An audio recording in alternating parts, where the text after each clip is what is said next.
अस्सलामुअलैकुम, मेरा very good morning. जागो लाहौर में आप सबको खुश आमदीद कहते हैं जनाब। हंसती मुस्कुराती खूबसूरत सी सुबह के साथ मैं हूँ मुनीब आसिफ। इस उम्मीद और इस दुआ के साथ हमेशा की तरह कि जनाब आप लोग इस वक्त जहाँ कहीं भी होंगे ठीक ठाक होंगे। और जनाब आज कुछ हम अपने बारे में बात कर लेते हैं। माशरे में हमने किस तरह रहना है, किस तरह जीना है, कुछ उस पर भी नज़र डाल लेनी ही चाहिए, क्योंकि इंसान जो है ना वो अकेला नहीं रह सकता है। उसकी सोशल सर्कल में रहने की आदत बहुत पुरानी है, उसे मिलजुल कर रहने की आदत है और उसी ने मुआशरे की तश्कील में एक अहम किरदार भी अदा किया है। एक लम्हे के लिए आप लोग तसव्वुर करें कि हम सब अगर अलग और सबसे हट कर रहें तो क्या इस जदीद सोसाइटी जिसमें हम आज जी रहे हैं इसमें रह सकते हैं क्या? मेरे ख्याल से बिल्कुल भी नहीं रह सकते हैं, गुजारा हो ही नहीं सकता है। क्योंकि हमें ज़िंदगी गुजारने के लिए ना एक दूसरे के सहारे, ताउन, मदद और साथ की हमेशा कहीं ना कहीं ज़रूरत पड़ती है। और ये कभी मुमकिन ही नहीं हो सकता कि मैं या फिर आप सब हम लोग बायकॉट कर दें और अच्छे तरीके से ज़िंदगी भी गुजारें मुआशरे में। ऐसा नहीं है, क्योंकि मुआशरा या इंसान की जो सोशल सरगर्मियाँ हैं, जो एक्टिविटीज़ हैं, उसका इर्तिकाई जायज़ा अगर हम लोग लें ना तो हमें देखना पड़ेगा कि जब ये सिलसिला शुरू हुआ था तो इसकी ज़रूरत क्यों कर हमें पेश आई। आप अगर थोड़ा सा तारीख़ में जाएं, तारीख़ी पहलू जाने ना, तो आपको पता चलेगा कि कदीम ज़बानों से ही इंसान ने मिलजुल कर एक दूसरे के साथ ताउन से रहना शुरू कर दिया था। और यही वजह है कि इंसान तरक्की करता ही चला गया और बाकी तमाम जानदारों से बहुत आगे बढ़ गया था। इसलिए इसको अशरफुल मखलूक़ात भी कहा जाता है। और इस सब में काबिल गौर बात यह है कि इंसानों ने सबसे पहले ताउन करना ही सीखा था, एक साथ मिलजुल कर रहना सीखा था और इसकी अहमियत पहचानी थी और इसे लाजिम व मलजूम भी बनाया था। मगर जैसे ही हम देखते हैं कि वक्त गुज़रता जा रहा है, इसके साथ साथ इंसानों के ऊपर मुख्तलिफ़ इक़साम के दौर आए, ज़माने आए। फिर एक वक्त ऐसा भी आया कि इसने जिद्दत की दुनिया में कदम रखा, जो कि बड़ी अच्छी बात भी थी। फिर इस कदर तरक्की हासिल कर ली हमने कि ये जो गैजेट्स हैं इसकी दुनिया में हम लोग शामिल हो गए, और जिसकी बदौलत इसके लिए ज़िंदगी गुजारना कदरे आसान भी बन गया हमारे लिए। और अब इसी इंसान को यानी हमें कई मौक़ों पर दूसरों की ज़रूरत और अहमियत महसूस ही नहीं होती है। हमें लगता है कि हम तो हर चीज़ अकेले कर लेंगे। पहले पहल जब सिर्फ खाने के लिए भी खाने की तलाश में भी अगर लोग बाहर निकलते थे तो वो ग्रुप्स में जाया करते थे, और किसी जानवर का उन्होंने शिकार भी करना होता था ना तो एक दूसरे के साथ मिल के, एक दूसरे की मदद करके, ताउन करके किया करते थे, क्योंकि उन्हें पता था कि एक दूसरे की ज़रूरत हमें पड़नी ही पड़नी है, हम एक दूसरे के बगैर ज़िंदा नहीं रह सकते हैं। मगर अब घर बैठे बहुत से हमारे काम हो जाते हैं और समझे कि चुटकियों में हमारे काम हो जाते हैं। तो अब हमारी जो तरजीहात है ना वो बहुत ज़्यादा, बहुत हद तक बदल गई है और हम ताउन की कदर भूल चुके हैं। अनफॉर्चुनेटली भूल चुके हैं। हम इस कदर इंडिपेंडेंट हो चुके हैं कि हमें तन्हा भी रहना पड़े ना तो इतना ख़ास कोई मसला नहीं हमें लगता कि हम तन्हा रहेंगे, कैसे रहेंगे। हम कहेंगे ठीक है रह लेंगे, दुनिया में रहते नहीं हैं लोग, हमारे जवाज़ ये होते हैं। मगर हम इंसान ही हैं, हम सोशल एनिमल हैं, और हमें अब भी बहुत सारे मौक़ों पर एक दूसरे की इतनी ही ज़रूरत पड़ती है जितनी हमारे माजी में पड़ती थी, जितने हमारे आबाओ अजदाद को एक दूसरे की ज़रूरत पड़ती थी। चाहे हम लोगों पर इतना मुनहसर नहीं करते हैं, हमें उनकी कमी का एहसास नहीं होता, मगर हमें जज्बाती, अखलाकी और जिस्मानी पहलुओं में ना अब भी एक दूसरे की उतनी ही ज़रूरत पड़ती है जितनी हमें हम लोग दिखाते नहीं हैं। मशीनों से भरी इस पेचीदा ज़िंदगी में अब हमें किसी और किस्म के ताउन की मेरे ख्याल से ज़रूरत है। अगर कोई माली एतबार से कमज़ोर है, अगर कोई फाइनेंशियली क्राइसिस में है तो इसकी उसी एतबार से हमें मदद करनी चाहिए। ज़्यादा ना सही, जितना हो सके हमें उतनी कर देनी चाहिए। अगर कोई जिस्मानी तौर पर आपको लगता है कि दूसरों से कमज़ोर है तो कोशिश करें कि उसके लिए बहुत सारे आप बेलॉस होकर काम कर दें, ताकि उसकी जो ज़िंदगी है ना वो आसान हो जाए। आपका ताल्लुक़ अगर मैं कहूँगी एजुकेशन सिस्टम से है तो तालीम हासिल करने में जो आपके फ़ेलोज़ हैं, जो आपके इर्द गिर्द लोग हैं, उनकी मदद कर दें जो पढ़ने में इतने अच्छे नहीं आपको लगते, ताकि वो अपने अच्छे ग्रेड्स लेकर आ सके और आपको दुआएं दे सके। और अगर आप बिज़नेसमैन हैं, बिज़नेस कर रहे हैं, तब भी हमारे पास दूसरों के साथ ताउन करने के बेशबहा मौके मिलते हैं हमें। अगर घरों की बात कर ली जाए, ख़ासतौर पर जो ख़वातीन हमारे घरों में रहती हैं वो एक दूसरे का एहसास कर सकती हैं। हमारे घरों में एक दूसरे का एहसास किया जा सकता है। हमारे हमसायों में अगर कोई औरत है या आपको लगता है कि वो बीमार है और आप ये समझ भी रहे हैं कि अगर उनके घर का खाना ना बना तो उनके घर में बच्चे जो हैं या बाकी जो लोग हैं, ओवरऑल जो घर का निज़ाम है, जो सिस्टम है, वो शायद उस हद तक ख़राब हो जाएगा। तो ज़रूर उनकी आगे बढ़कर हमें मदद करनी चाहिए। और आज के दौर में इस सबसे बड़ा मुझे लगता है कि यही मसला है कि हम पहले ये सोचते हैं कि हम जो चीज़ कर रहे हैं उससे हमें फ़ायदा क्या होगा। हम लालच में पड़ जाते हैं। हमारा फ़ायदा नहीं है तो हम कहते हैं कि बेहतर है कि हम अपने काम से काम ही रखें, हम किसी का हाल अहवाल भी ना पूछें। तो ये मसला दरअसल इस हकीकत की तरफ हमें इशारा देता है कि जिसका दर्द उसी का दर्द, बाकी सब तमाशाई हैं। मगर अखलाकी तौर पर ऐसा ठीक नहीं है। होना ये चाहिए कि हम इस्लाम की तालीमात पर अमल पैरा हों और अख़ुवत, हमदर्दी, भाईचारे की अहमियत समझे, एक दूसरे के साथ ताउन करें, क्योंकि आज ये वक्त अगर किसी पर है ना तो कल को हम पर भी आ सकता है। सदा बहार एक जैसा वक्त नहीं रहता है, कभी खुशी आती है तो कभी गम भी आता है। तो इसलिए अपने इर्द गिर्द अपने लोगों की मदद करना सीखें, अपने मुआशरे को बेहतर बनाने के हवाले से कुछ ना कुछ इक़दामात उठाते रहें, अपनी अखलाकियात को बेहतर करें। एहसासात की बहुत ज़रूरत है हमारे इर्द गिर्द। आज ही अगर आप इर्द गिर्द अपने मुआशरे में ताउन का सोचेंगे ना, उसकी तरफ राग़िब होंगे, तो बहुत सारे आपको ऐसे मेरे ख़्याल से लोग मिल जाएंगे जिनको आपकी ज़रूरत है, जिनकी ज़रूरत का आप ज़रिया बन सकते हैं। देने वाला ऊपर वाला है, वो ज़ात जो बैठी हुई ना वही हमें देती है, लेकिन वो कुछ लोगों को आपकी हेल्पिंग हैंड बना देती है, ज़रिया बना देती है, एक मीडियम बना देती है। तो ये अगर अल्लाह पाक ने आपको वो बनाया है और वो चाह रहा है कि आपके हाथ से वो किसी की मदद करे, तो आपके ऊपर इससे बड़ी ब्लेसिंग क्या ही हो सकती है। ये सिर्फ मेरे ख्याल से माइंड गेम है। आपको सोचना चाहिए, आपको इसको परखना चाहिए कि हमें क्या करना है, क्या नहीं करना है। तो जनाब, ये था आज का मेरा पैगाम कि हमने किस तरह अपनी ज़िंदगी गुजारनी है। हम अकेले अपनी ज़िंदगी नहीं गुजार सकते, लोगों की हमें ज़रूरत पड़ती है, हर मौके पर ज़रूरत पड़ती है, हर कदम पर, ज़िंदगी के हर कदम पर हमें ज़रूरत पड़ती है रिश्तों की, इंसानों की, जज्बातों की, अखलाकियात की। तभी हम अच्छे तरीके से ज़िंदगी गुजार सकते हैं। इंसान जो है ना वो सोशल एनिमल है, वो अकेला अपनी ज़िंदगी नहीं जी सकता। उसको कहीं ना कहीं किसी ना किसी हद तक लोगों की भी ज़रूरत पड़ती है, सोशलाइजिंग की भी ज़रूरत पड़ती है, रिश्तों की भी ज़रूरत पड़ती है, ताकि वो मेंटली ग्रो भी कर सके और मज़बूत भी रह सके। आप अकेले नहीं रह सकते हैं। किसी ना किसी मकाम पर जाके, किसी ना किसी ऐसी जगह पे जाके आपको ज़रूरत पड़ती है।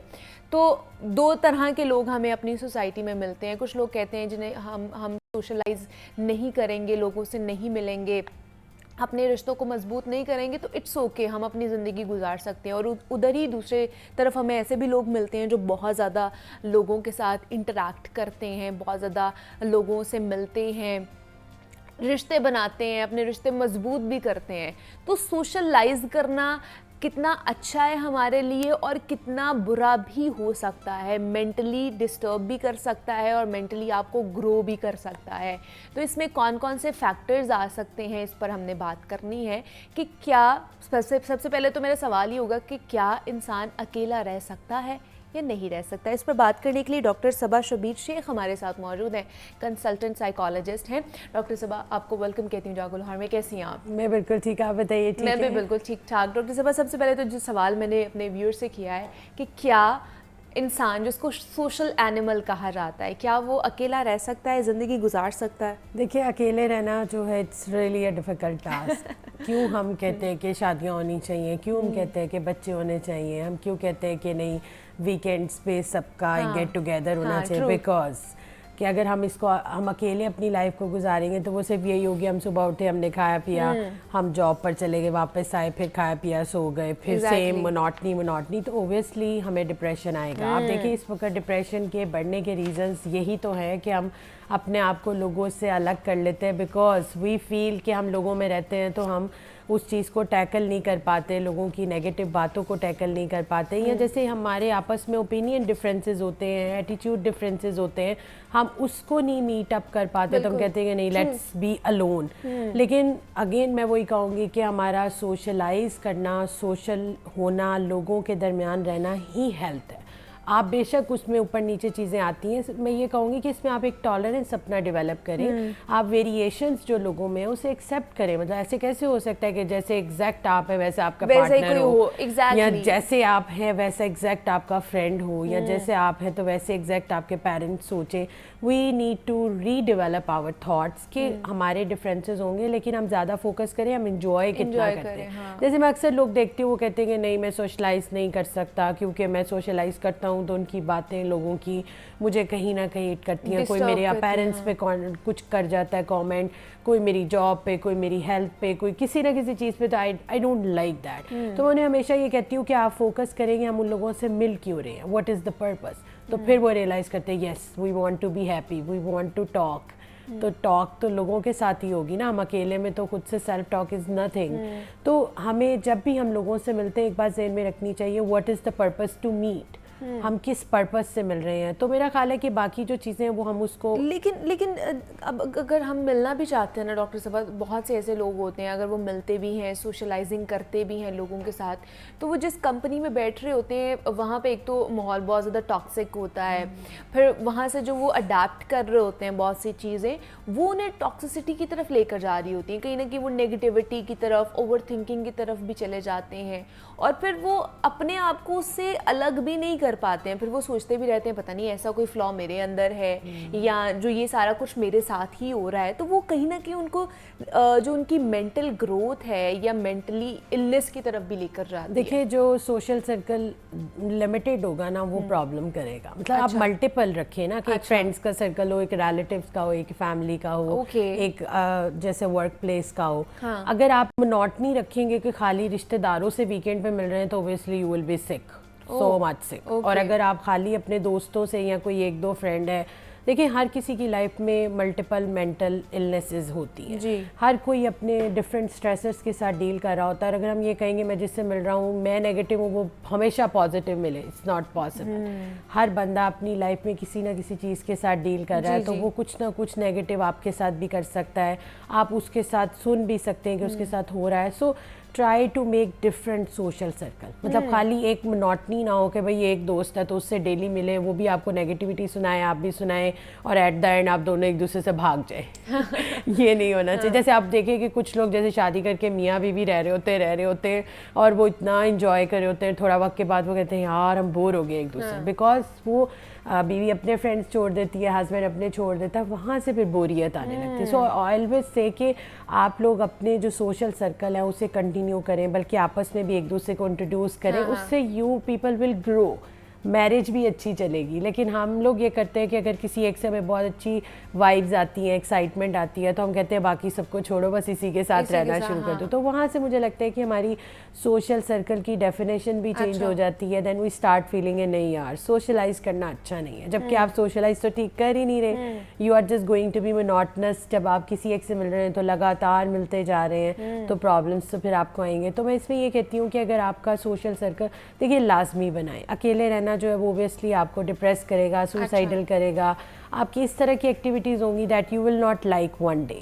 वो सारी चीज़ें जो आप इंजॉय कर रहे हैं वो एक दिन के बाद आप कहेंगे नहीं मुझे वो सब में कोई इंटरेस्ट नहीं है। सो आप अपनी लाइफ में ये रखें कि एवरी वीकेंड डिफरेंट लोगों के साथ, जैसे कभी फैमिली के साथ, कभी रिलेटिव्स के साथ, लेकिन एक चीज़ आप ज़हन में रखें कि आप जिससे भी मिलेंगे डिफरेंट ओपिनियन, आपके बिहेवियर डिफरेंट, उसके एटीट्यूड डिफरेंसेस होंगे। आप जब वेरिएशन जो डिफरेंसेस मतलब आप किसी को अपने जैसा नहीं बना सकते। मतलब हर किसी की ट्रेट्स अलग हैं, हर किसी की पर्सनालिटी अलग है। आप देखिए सेम नाम के लोग एक जैसे नहीं होते। ट्रू, इवन दो के जो ब्लड रिलेशन है हमारे बहन भाई एक जैसे नहीं होते हैं, उनमें कितने डिफरेंसेस आ जाते हैं। किसी की पर्सनालिटी और होती है, किसी की आदत और होती है, तो हम उनको भी तो नहीं अपने जैसा कर सकते। देखिए सोशलाइज करना बहुत अच्छी बात है, बहुत आसान है, सिर्फ आप कुछ चीज़ें ज़हन में रखिए कि डिफरेंसेस क्या करना चाहिए। हम तो हमारा ये होता है ना कि हम डिफरेंसेस एक्सेप्ट नहीं करते हैं। मतलब अगर हमने एक ओपिनियन दिया है, अगर नेक्स्ट पर्सन वो उस ओपिनियन को एक्सेप्ट नहीं कर रहा है, उससे डिफर कर रहा है, तो हम नेक्स्ट टाइम उससे मिलना पसंद नहीं करेंगे। हम कहेंगे कि नहीं ये तो मेरे से बिल्कुल भी मेरे मिजाज का नहीं है, मेरे टाइप का नहीं है, तो मैं नहीं इससे मिलूंगा, ये तो मेरी ओपिनियन को जो है ना वो करता ही नहीं है, एक्सेप्ट ही नहीं करता। तो ये चीज़ें भी होती है, इसकी वजह से भी हमारे सर्कल कम कम कम कम होते होते ख़त्म हो जाते हैं। ऐसा ही है, ऐसा ही है। देखिए मैं इसमें ये कहूँगी कि आपका किसी के साथ क्लैश होना और उसको टोटल 0 पे ले आना वो गलत है। इस तरह फिर आप एक को छोड़ेंगे, दूसरा, तीसरा, चौथा, 10-12 के बाद आप कहेंगे सॉरी नहीं हो सकती socialisation. So I always say कि जब आप किसी से भी मिलते हैं, किसी से भी मिलते हैं, लाइक अपने से आगे आप किसी से भी मिलते हैं, वो आपके पेरेंट हो सकता है, आपका पार्टनर हो सकता है, आपके फ्रेंड्स हो सकते हैं, कॉलीग्स हो सकते हैं, व्हाटएवर, आप सिर्फ एक चीज़ ध्यान में रखिए कि अगर आप कुछ बोलें वो फ़ौरन से उसको डिक्लाइन भी कर सकता है, उसका मूड भी कभी कभी ऑफ हो सकता है। जैसे हम कभी किसी के घर जाते हैं तो वो हमें वैसा ट्रीट नहीं करते, हम कहते हैं हाँ है गलत आ गए, ऐसा नहीं है। वो अपनी लाइफ में किसी चीज़ से स्ट्रगल कर रहा है, वो आपके साथ उसका कोई क्लैश नहीं है। मतलब आप तो उसके घर में आए हैं तो उसको नहीं समझ आ रहा मैं अपने मूड को कैसे टैकल करूँ, अपने स्ट्रेस को कैसे अवॉइड करूँ। सो जस्ट आप सबसे पहले तो के डिफरेंसेस को एक्सेप्ट करें, फिर दूसरों को ये स्पेस देना शुरू करेंगे। कोई बात नहीं, अगर इस बार उसका मूड अच्छा नहीं था, लेट्स सी नेक्स्ट टाइम, फिर उससे नेक्स्ट टाइम, और अगर लगे कि रिपीटेडली हो रहा है तो फिर थोड़ा सा कि आप उससे बात करें कि मतलब एक रखते हुए, स्पेस रखते हुए, ये नहीं कि उसकी बिल्कुल बाउंड्री में इंटरफेयर करें कि भाई हम लास्ट टाइम भी आए थे and you were like this, हम इस बार भी मिल रहे हैं तो you are like this, why this and that. आप उससे वैसे पूछे कि आर यू फीलिंग ओके, आपकी सेहत ठीक है, मतलब हम मिलते हैं तो आपकी तबीयत थोड़ी अपसेट लगती है, तो वो खुद ओपन आप होना चाहे तो हो जाएगा, अदरवाइज़ आप इग्नोर करें। अगर आपको लगता है कि नहीं हर बार एक जैसी मीटिंग जाती है, फिर आप बंदा थोड़ा सा चेंज कर ले, उसको कम्प्लीटली छोड़े मत, आप किसी और पर्सन से मिलना शुरू करें। मैं हमेशा ये कहती हूँ कि फैमिली वाले फैमिली वालों से मिलें।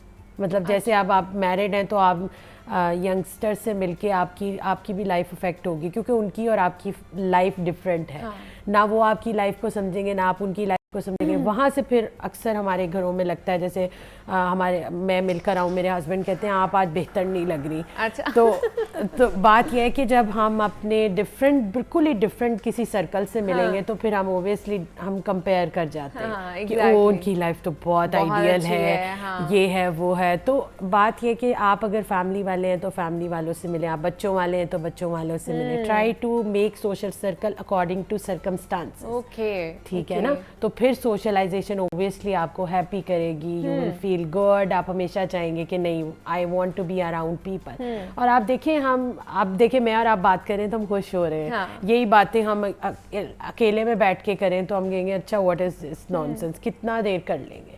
तो ऑलवेज कंपनी जो है वो एक अच्छी चीज़ है, वो हमें मेंटली अच्छा फील करवाती है, हमारी फिजिकल हेल्थ पे एक बहुत अच्छा असर आता है। लाइक आप देखिए अगर शुगर का पेशेंट है, ब्लड प्रेशर का है, तो हम उस डॉक्टर उसको क्या कहते हैं अपने वॉक में साथ किसी को ले लिया करें। आप कभी कभी बैठे हो टीवी देख रहे हो तो उससे हटकर किसी थोड़ी कम्युनिकेशन, लाइक हमारी मेंटल हेल्थ है, फिजिकल हेल्थ है, इट विल ग्लो अगर हम लोगों के दरमियान होंगे, हम लोगों के साथ होंगे।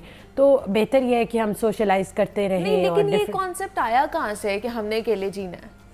देखिए कुछ लोग जब बहुत ज़्यादा सोशलाइज करके थक जाते हैं या उनको लगता है कि अच्छा वहाँ से अब वाइब्स अच्छी नहीं आ रही, और कभी कभी ऐसे होता है हम भी अच्छा फील नहीं कर रहे होते और हम कोइंसिडेंटली सारे डिस्टर्ब लोगों से मिल जाते हैं। तो फिर हमें लगता है कि नहीं, अब जैसे मैं स्कूल के बच्चे अक्सर देखे वो कहते हैं कि नहीं हम अकेले ठीक है, दे डोंट मेक फ्रेंड्स। पहले वक्त होता था कि लोग कहते थे कि नहीं फ्रेंड होना चाहिए, पढ़ाई हो ना हो फ्रेंड्स होने चाहिए। लेकिन अब बच्चे देखे स्कूल जाते वापस आ जाते, स्कूल जाते वापस आ जाते, उनसे पूछो अच्छा फ्रेंड्स, नहीं कोई खास नहीं, मुझे अच्छे नहीं लगे। लाइक व्हाट इज दिस, क्यों नहीं अच्छे लगे आपको? क्योंकि हम सिंपल ये चाह रहे होते हैं कि हमारी यस में यस, नो में नो हो। हाँ, तो ये चीज़ तो हमें नहीं मिल सकती। अगर हम सोशलाइज करना चाहते हैं, we need to accept people are different. हम जिससे मिलेंगे वो हमारे से टोटली डिफरेंट होगा। लोगों के ओपिनियंस को एक्सेप्ट करने की कोशिश करें। आप ये समझें कि हाँ अगर उसका कोई डिफरेंट ओपिनियन है तो हमें वो एक्सेप्ट करना है, उसका दरमियान से कोई रास्ता निकालने की कोशिश करें, बिल्कुल ही राहें जुदा ना कर लें। हमारे साथ डॉक्टर सबा शबीर शेख मौजूद थी। डॉक्टर सबा बहुत शुक्रिया आपके वक्त का कि आप यहाँ पर आई, और हम सोशलाइज करने के हवाले से बात कर रहे थे कि ये हमारी लाइफ पर कितना इम्पैक्ट डालती है, नेगेटिव भी और पॉजिटिव भी। तो यहाँ पे छोटी सी ब्रेक लेते हैं, मिलते हैं इस ब्रेक के बाद।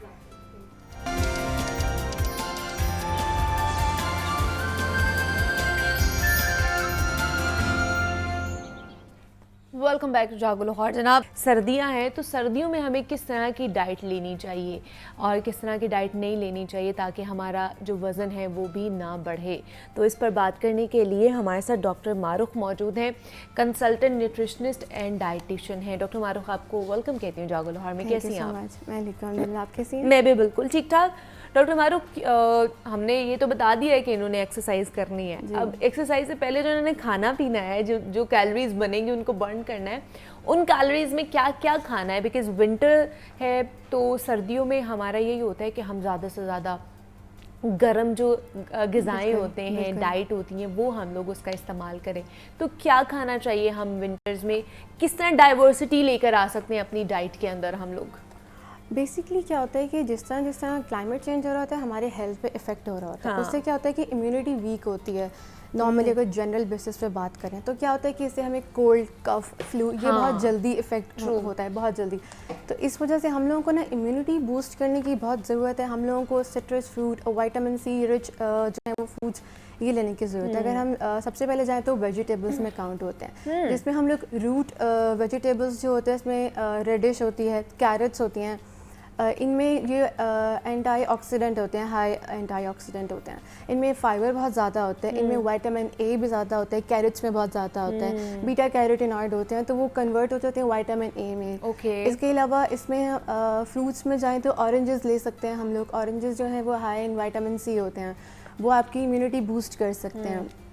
फिर अगर हम रेडिश साइड पर जाएँ तो इसमें मैग्नीशियम, पोटेशियम ये बहुत ज़्यादा होता है। अगर हम देखें तो इनमें ये हमारा मतलब हेल्थ इफेक्ट इस तरह नहीं होती है कि हमारा बीपी बहुत अच्छा कंट्रोल हो जाता है। तो ये बेसिकली सारे रूट वेजिटेबल्स हैं जो कि मिनरल्स बहुत अच्छे से अब्जॉर्ब कर रहे होते हैं, तो हमें इससे ज़्यादा इफेक्ट हो रहा होता है। हम अगर इनको अपनी डाइट में ऐड करेंगे तो हमारे लिए बहुत अच्छा होगा ये वेजिटेबल्स लेना। इसके बाद हम देखें तो कॉलीफ्लावर, स्पिनच, कैबेज बहुत ज़्यादा जो है वो रिच हैं फाइबर में, पोटेशियम, सेलेनियम। ये बहुत इफेक्टिव है हमारे लिए। हम कॉन्स्टिपेशन के लिए बहुत अच्छे हैं। अगर फाइबर कंटेंट बहुत अच्छा है तो कॉन्स्टिपेशन के लिए बहुत अच्छे हैं। फोलेट बहुत अच्छा है, सोडियम बहुत अच्छा इसके अंदर कंटेंट होता है जी। तो उसके लिए क्या होगा, हमारी सेल की जो वर्किंग होगी वो बहुत अच्छी होगी। फोलेट है तो वो हमारी प्रेग्नेंट वुमेंस के लिए बहुत अच्छा है, उनकी वर्किंग बहुत अच्छी होगी। सोडियम अगर हमें मेंटेन करना बहुत ज़रूरी है। एक बहुत मिथ है कि सोडियम को जो है वो आप बहुत कम क्वांटिटी में लें, आपका बीपी ना बढ़ जाए, बट ऐसा नहीं होता है क्योंकि सोडियम को हमें मैनेज करना होता है। हमारे जितने भी वाटर इनटेक और मिनरल्स होते हैं बॉडी के अंदर, उसको सोडियम मैनेज कर रहा है। हमारी मसल्स की जितनी भी रिलैक्सेशन कह लें, स्टिफनेस, जितने भी इश्यूज होते हैं उनको भी मेंटेन कर रहा होता है। तो बहुत ज़रूरी है कि वेजिटेबल्स को अपनी डाइट में ऐड करें। अच्छा, लेकिन हम लोग तो नहीं करते हैं ना। हम लोग तो जैसे ही सर्दियाँ आती हैं हम लोग ज़्यादा गोश्त खाना शुरू कर देते हैं, बाकी चीज़ें हम लोग खाना शुरू कर देते हैं। वेजिटेबल्स का तो बहुत ही हम लोग बाद में सोचते हैं कि जब कुछ नहीं समझ आ रही तब हम कहते हैं अच्छा कोई सब्जी पका लें हमारे घर में। तो हम लोग तो गोश्त पे ज़्यादा करते हैं, तो उसकी वजह से हमारे क्या जो हेल्थ पे इम्पैक्ट पड़ सकता है? हेल्थ पे इम्पैक्ट इस तरह से होता है कि डिफरेंट एज ग्रुप पे काउंट होता है। जैसे अब रेड मीट जो है वो 40+ अगर हो जाते हैं लोग, तो उनको बहुत ज़्यादा सजेस्ट नहीं करते क्योंकि मल्टीपल कंडीशंस आ जाती हैं, जैसे हार्ट डिजीज़, डायबिटीज़। तो ये सारी चीज़ें जो हैं वो स्टार्ट हो जाती हैं आफ्टर 40+। वो भी डिपेंड करता है आपकी डाइट पर। अगर आपकी डाइट अच्छी है, आपका गट हेल्थ अच्छा, तो बहुत सारी इस तरह की डिजीज़ की जो रिस्क हैं वो कम हो जाते हैं, डिपेंड ऑन डाइट। तो हम लोग सजेस्ट करते हैं कि विंटर में आप मीट मत लें, रेड मीट की तरफ मत जाएं, बट अगर आपको लेना है तो वीकली 1 to 2 टाइम्स, वो भी डिपेंड ऑन एज। अच्छा, इस तरह से ठीक है। तो इसके साथ रेड मीट के साथ अगर जैसे फिश का सीजन फिश है, ले सकते हैं, वाइट मीट जिसे कहा जाता है, या ब्रॉयलर खा लेते हैं। बहुत से लोग अगर फिश नहीं खाते तो चिकन का इंटेक कर लेते हैं, इवन एग्स का इंटेक कर सकते हैं, चीज़ का इंटेक कर सकते हैं। चीज़ भी हाई इन प्रोटीन होती है, आप उसका इंटेक कर सकते हैं। ठीक है, लेकिन कितना करना चाहिए? क्वांटिटी भी तो होनी चाहिए ना। डेली करना चाहिए या twice day in a week करना चाहिए? कैसे करना चाहिए? चीज़ को डेली नहीं आप कर सकते हैं, आप ट्वाइस अ वीक कर सकते हैं। एग को आप 4 टाइम्स अ वीक कर सकते हैं। अच्छा, एग की एक बहुत मिथ है कि अंडा खाएंगे तो कोलेस्ट्रॉल बढ़ जाता है, बट ऐसा कुछ नहीं है। जो एग के अंदर कोलेस्ट्रॉल है वो गुड कोलेस्ट्रॉल है। ओके। वो आपको हेल्प करता है कि आपकी जो हार्ट डिजीज का रिस्क है उसको ज़्यादा मत बढ़ने दे।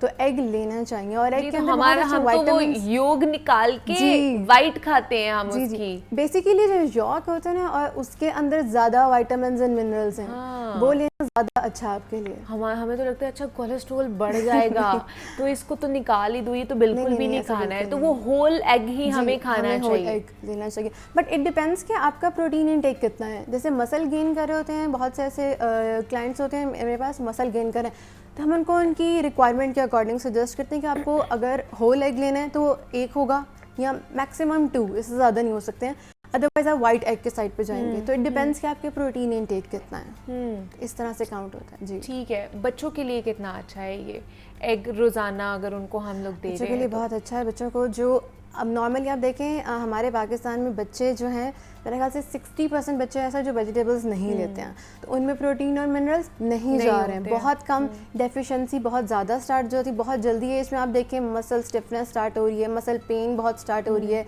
ग्रोइंग एज में लेथार्जी फील कर रहे हैं, बहुत लेथार्जी बॉडी उनकी रह रही है, बहुत सोते हैं फिर भी लेथार्जिक फील कर रहे होते हैं। तो ये सारी चीज़ें बहुत मैटर करती हैं कि आप उनकी डाइट के अंदर वेजिटेबल्स ऐड करें। अगर वो नहीं ले रहे हैं तो उसकी फॉर्म में आप उनका प्रोटीन इनटेक बढ़ाएं। प्रोटीन इनटेक में अगर आप उनको अंडा रोस्ट दे रहे हैं तो उनको होल एग दें। अच्छा। बट इट डिपेंड्स कि इस तरह नहीं कि आप उसको इतना ऑयल में पका कर दें कि वो उसके लिए फिर वो बेनिफिशियल रहेगा ही। बॉयल दे सकते हैं आप उनको, स्क्रैम्बल एग दे सकते हैं उनको, बहुत डिफरेंट फॉर्म में। आप उनको सैंडविचेस बना के दे सकते हैं, एग सैंडविच। ओके। इस तरह से कैबेज ऐड कर सकते हैं। Cabbage is very good, high in fibre and selenium, copper. Cabbage बड़ी अच्छी बात है कि ये आप उन्हें दें, ज़रूर दें।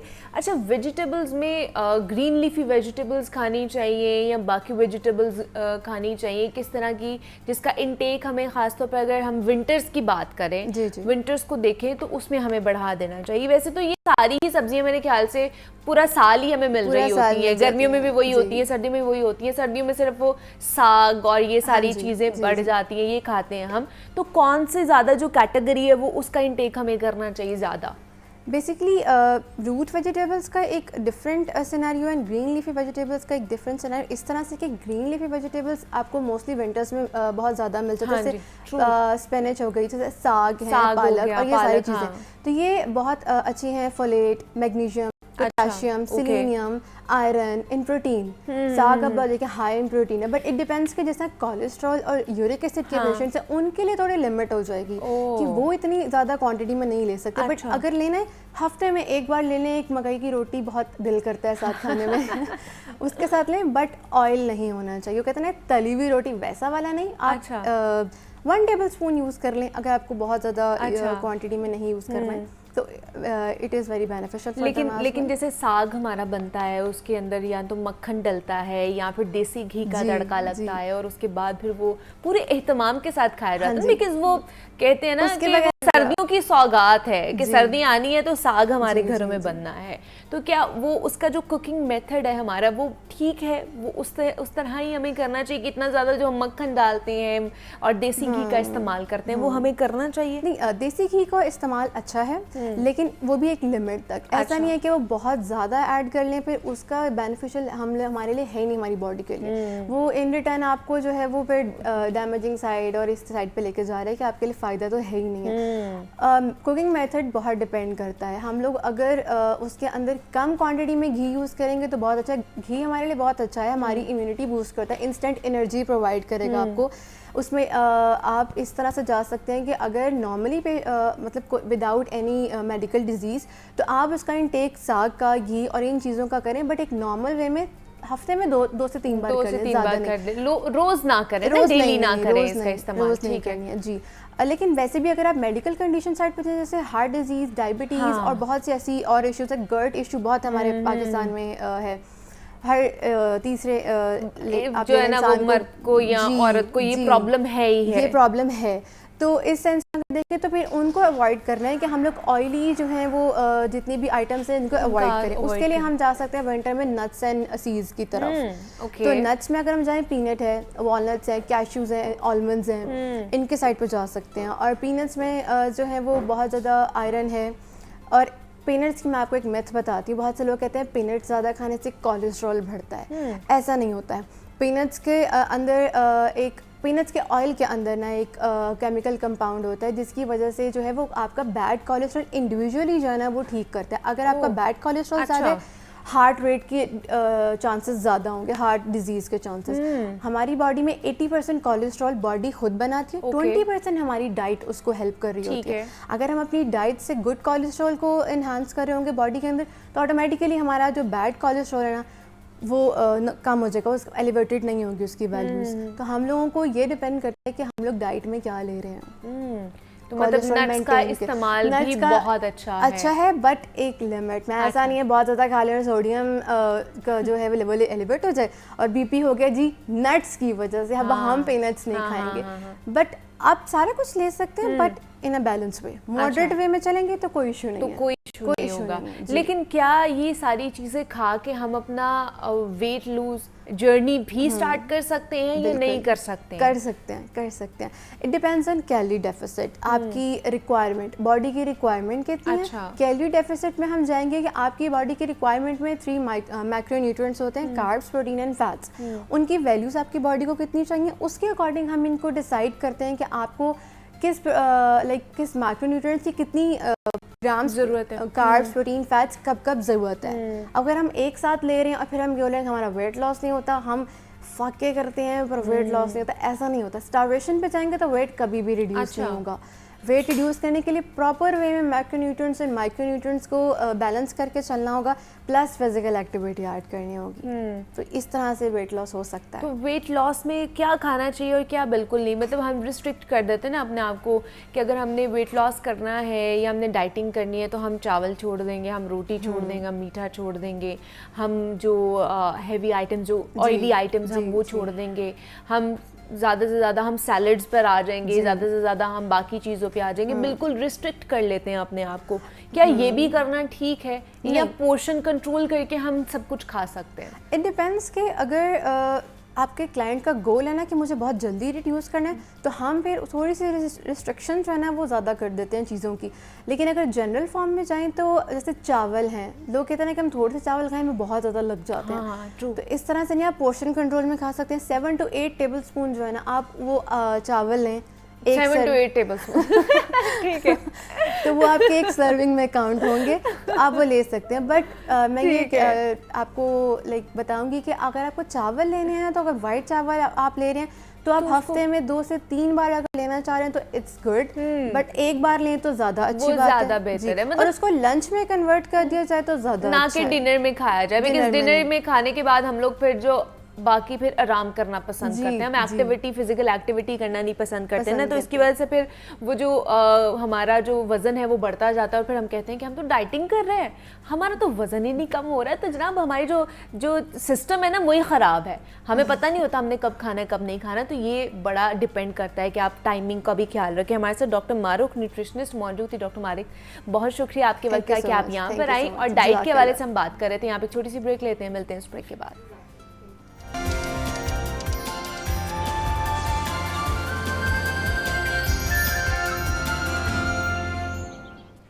वेलकम बैक टू जागो लाहौर। जनाब अब कुछ बात कर लेते हैं शहर लाहौर के हवाले से। मेट्रोपॉलिटन यानी बल्दिया उज़्मा शहरियों को बुनियादी सहूलियात फराहम करने वाला इंतहाई अहम इदारा है, बल्कि अगर यूँ कहा जाए कि यही वो इदारा है जहाँ शहरियों को उनके बुनियादी हुकूक की फराहमी के लिए तमाम तर सहूलियात दी जाती हैं, जिनकी बुनियाद पर उसे पैदाइश का इंदराज करवाना हो या फिर निकाह की रजिस्ट्रेशन करवानी हो या फिर मनसूही करवानी हो या फिर उसे किसी अजीज़ या रिश्तेदार की मौत की रजिस्ट्रेशन करवानी हो, तो उसे ये तमाम तर सहूलियात जो है ना वो बआसानी बल्दिया उज़्मा के दफ्तरों से मिल जाती है।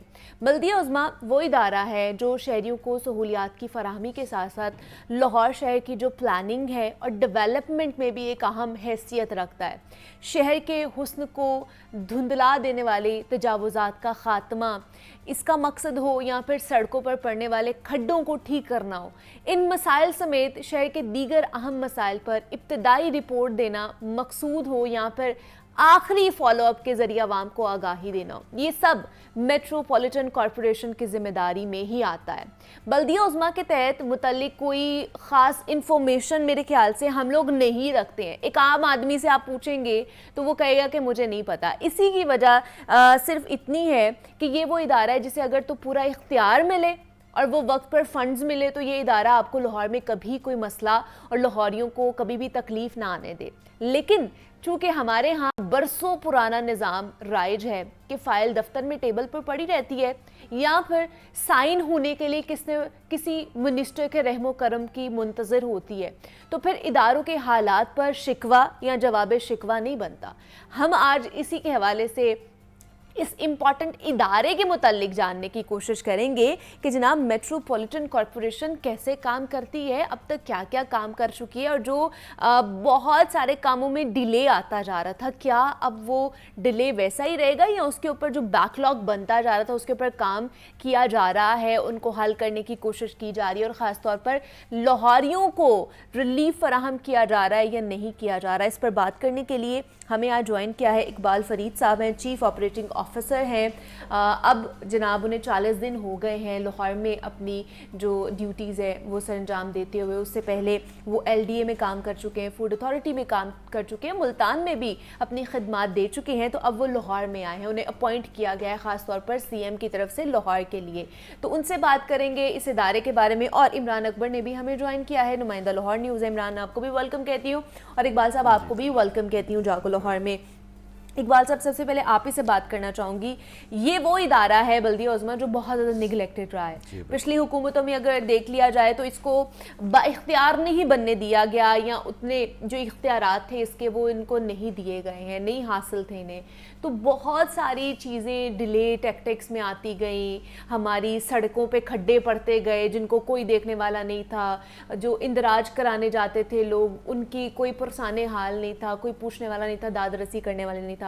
आपको 40 दिन हो गए शहर लाहौर में आए हुए, अपना चार्ज संभाले हुए, तो क्या क्या तब्दीलियां आप लेकर आए हैं अपने इस टेन्योर में, अभी 40 दिनों के इस टेन्योर के अंदर? जी, सबसे पहले शुक्रिया, आपने खुद ही बता दिया कि हमारी जो ड्यूटी है वो ये है कि बुनियादी सहूलतें फराहम करनी है हमने पब्लिक जो बेसिक हैं। हाँ। जी, तो उसके लिए जो है ना इस वक्त MCL मुतहरिक है, हमारी जो एडमिनिस्ट्रेटर है राफिया हैदर वो भी बाकायदा मॉनिटरिंग कर रही हैं। CM Punjab, chief secretary Punjab, उनका जो विज़न है उसके ऊपर काम हो रहा है। इस वक्त दिन रात MCL का जो अमला है, स्टाफ है, वो एक्टिव है कि आवाम को बुनियादी सहूलतें फराहम की जाएँ।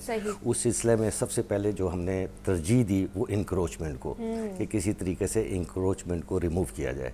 उसके लिए हमारी डे एंड नाइट 2 शिफ्टों में हमारी हर जोन में टीमें काम कर रही हैं। और रोज़ाना की बुनियाद पे हम बाकायदा तौर पे इसको मॉनिटर भी कर रहे हैं। इसको एडमिनिस्ट्रेटर हो गए, हम हो गए, सब रोज़ाना शाम को 7 बजे मीटिंग होके हम सारा रिज़ल्ट लेते हैं। दूसरे नंबर पे जो आपने खड्डों का बताया, तो वज़ीर आला की हिदायत थी पंजाब की कि शहर में पैच वर्क किया जाए।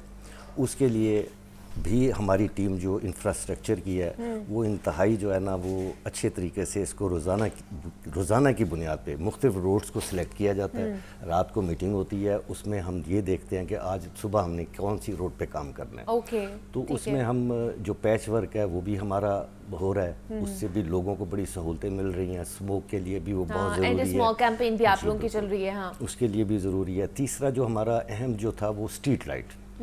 तो हम ये भी कोशिश कर रहे हैं कि स्ट्रीट लाइट को जो है ना, हमारे पास स्टाफ मौजूद था, गाड़ियाँ मौजूद थी, उनको एक्टिव किया है, उनसे काम ले रहे हैं। स्ट्रीट लाइट को भी हम ये तो बड़ा अच्छा आप लोगों ने इनिशिएटिव लिया है कि सबसे पहले इन खासतौर पर स्ट्रीट क्राइम्स, क्योंकि इसकी वजह से बढ़ते जा रहे थे, लाइट नहीं होती थी, रोशनी नहीं होती थी, तो लोगों को डिटेक्ट करना भी बड़ा मुश्किल हो जाता था। तो ये भी बड़ा अच्छा इनिशिएटिव आप लोगों का जो आप लोग इसके ऊपर काम कर रहे हैं। तीसरा ये है कि हमने तमाम जोन्स में ऑफिसर्स को बाउंड किया है कि वो ऑफिस में मौजूद रहें, लोगों की शिकायत होती हैं उनको रफ़ा करें, उनके ऊपर काम करें, लोगों को कुछ जो है ना रिलीफ मिले।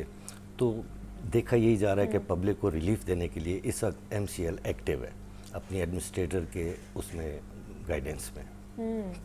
अच्छा इमरान, आपकी तरफ आऊँगी। एक तो जिस तरह सर ने कहा कि हम तजावुज़ात के हवाले से बहुत ज़्यादा, इंक्रोचमेंट के हवाले से भी बहुत ज़्यादा काम कर रहे हैं, उस पर मुझे बताइएगा ऑन फील्ड इसके क्या क्या आपको लगता है कि असर आया है कि नहीं आया? कुछ असरात हमें नज़र आ रहे हैं, पॉजिटिव असरात कि तजावुज़ात का ख़ात्मा हो रहा है, नहीं हो रहा?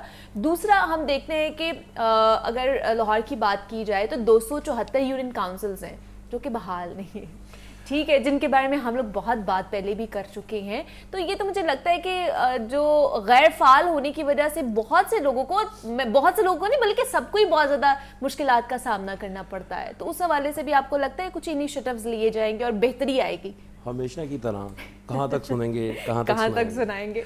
अच्छा, मसला ये है कि इकबाल फरीद साहब से के साथ तल्लुक बहुत अच्छा है, मगर हमने यहाँ पे ना शहरियों की बात करनी है, एयर एंड आइज बन के, और जो मसाइल हैं शहरियों के वो उजागर करने हैं ताकि ये हमें सुने यहाँ पे बैठ के कि क्या क्या मसाइल हैं। जाहिर बात है अगर ये ऑफिस में नहीं बैठेंगे तो पीछे से डॉग पेंडेंसी हो जाती है, पीछे से बहुत सारे मसाइल हो जाते हैं। अगर ये बाहर सारा दिन रहेंगे तो लोग कहेंगे ये ऑफिस में नहीं बैठते, तो अगर ये ऑफिस में बैठेंगे लोग कहेंगे जी ऑफिस में बैठे रहे हैं ठंडे कमरे में और सर्दियों में गर्म कमरे में। अब मसला ये है कि हम इससे हट के बात करते हैं हमेशा। अभी इकबाल फरीद साहब यहाँ पे बैठे हुए हैं, तो सर आप शिमला पहाड़ी से आए हैं, शिमला पहाड़ी की तरफ से आए हैं। एबट रोड जैसे ही शुरू होती है तो वहाँ पे खड्डा पड़ा हुआ है बहुत बड़ा। अच्छा, आपकी भी गाड़ी बची होगी, मेरी भी वापसी पे बची है अभी।